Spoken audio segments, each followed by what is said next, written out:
Eve Carson was not just another student. She was the very embodiment of the university's ideals. She was the student body president, the first woman to hold the position in decades.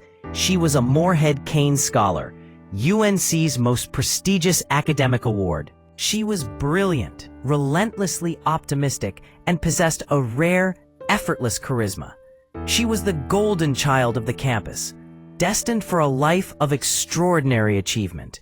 And now, she was gone. Here are the shocking facts that define the senseless tragedy of Eve Carson. Fact 1. Eve Carson's life, her future, and her immense promise were stolen for the sake of a few $100s. The total amount of cash the killers successfully withdrew from her bank account before and after her murder was a paltry $1,400. The murder was a tragic afterthought to a petty, drug-fueled crime spree. Fact 2. The murder was not committed by some sophisticated criminal syndicate or a long-term grudge.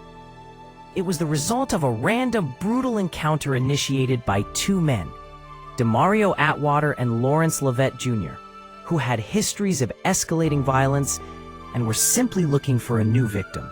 Fact 3. When investigators finally pieced together the horrifying timeline, they realized the full depth of the killer's callousness. They didn't just abduct Eve.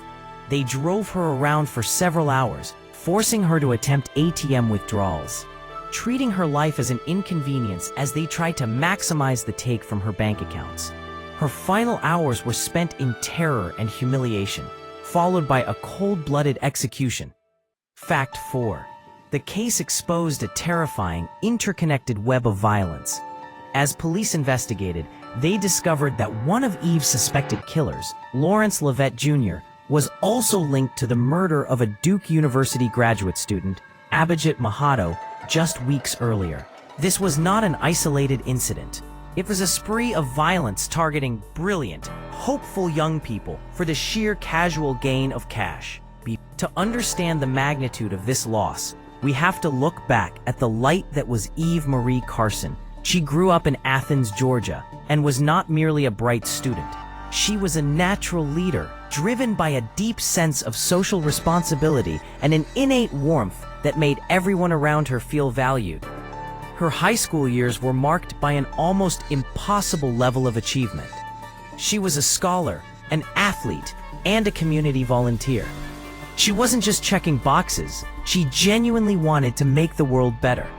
Her ambition was pure, untainted by ego.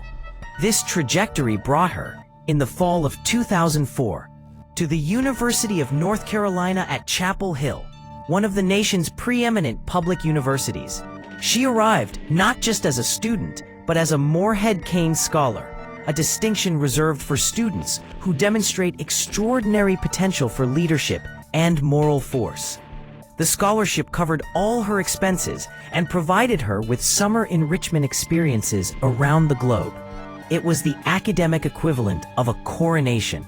Eve immediately dove into the student community. She majored in biology with a minor in political science, navigating the rigorous coursework with grace. But her true passion lay in connecting people and effecting change. She worked with the homeless, volunteered on political campaigns, and served as a university ambassador. She was everywhere, yet she always made time for everyone. Friends described her as the person who could make you feel like you were the only one in the room. She was the first female student body president elected at UNC in 20 years. Her victory was celebrated as a sign of progress, a symbol of the bright future she represented. She managed a budget of over $1 million, oversaw student government operations, and served as the primary liaison between the students and the university administration, including the chancellor. Her schedule was exhausting, but she thrived on it. She was known to be the first one in the office and the last one to leave, fueled by coffee and an unwavering dedication to her constituents. She balanced her immense responsibilities with her academic pursuits, all while maintaining a rich and active social life. To the outside world, Eve was the very definition of a perfect, golden life. She represented the best of American youth, intelligent, dedicated, and full of limitless promise. She was widely expected to go on to law school or policy work, eventually rising to national prominence. She was one semester away from graduation, already eyeing a future that seemed to shine brighter with every step. But beneath the accolades and the polished image of leadership, Eve was still just a young woman living alone near campus, occasionally leaving her doors unlocked, trusting in the bubble of safety that the university town provided. Chapter 2: A Night Like Any Other. The Fateful Hours of March 5th. The events of the night of March 5th began innocuously, like any other Tuesday evening for a busy college senior. Eve had wrapped up her duties for the day, which likely included meetings, academic work, and preparations for her upcoming graduation. She spent the evening doing what most students do: socializing. She was out with friends, enjoying a relaxed evening off campus. The initial reports indicated she was at a local bar and restaurant, but the mood was light, and she was clearly in good spirits. She left the venue shortly after 1 a.m.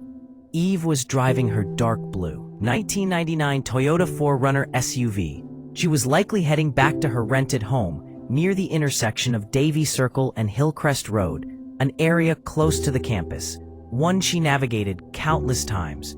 It was here, in the deceptive quiet of a student neighborhood, that her world violently collided with the world of her future killers. The prevailing theory, pieced together later from the killer's own statements and physical evidence, suggests that Eve was abducted near her home. It is believed that Demario Atwater and Lawrence Levet Jr., who were driving around in a stolen car, spotted Eve alone, an easy target. It's unclear if they approached her while she was getting into her car, or if they forced her off the road. What is clear is that the abduction was swift, brutal, and initiated solely for the purpose of robbery. What followed was a terrifying, protracted ordeal that lasted hours. The killers took control of her SUV and drove her to various locations, their sole focus on bleeding her bank accounts dry. The chilling, concrete proof of this ordeal came from the ATM security cameras. Between 1:30 a.m. and 4 a.m. on March 6th, Eve was repeatedly seen on video footage at several Bank of America drive-through locations in Chapel Hill and Durham. The images are haunting. They show Eve clearly terrified, sitting in the passenger seat of her own vehicle, forced to make withdrawals. The killers tried and failed to empty her accounts, thwarted by daily withdrawal limits and their inability to use the correct PIN for every card. At one location, surveillance footage captured one of the suspects, a black male, leaning across Eve in the passenger seat to physically operate the ATM. The sheer audacity and cold indifference of this act speaks volumes about the perpetrators. Eve was not a person to them. She was a tool to extract cash. The total successful withdrawals amounted to approximately $1,400. This petty sum was deemed enough, and the transactional phase of the crime was complete. But the killers were not finished. They had a witness, a victim who could easily identify them, and they had a chilling decision to make. Instead of releasing her, the killers drove to a secluded spot on Hillcrest Road, just a few blocks from the university campus, an area that was typically quiet and residential. At approximately 4:45 a.m., the prolonged nightmare ended. Eve was taken out of the vehicle and executed.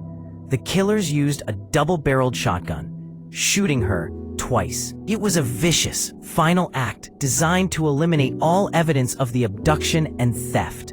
The killers then dumped her body, drove off in her blue Toyota 4Runner, and continued their night, leaving the golden child of the campus to be discovered hours later, a horrifying sacrifice to their greed. The community was left to ask, who would commit such a monstrous crime and why? The answer lay with two men, already known to law enforcement, who viewed human life as expendable as the cash they stole. Don't forget to like this video, subscribe for more deep dive true crime stories, and hit that notification bell so you don't miss our next video. Thanks for watching.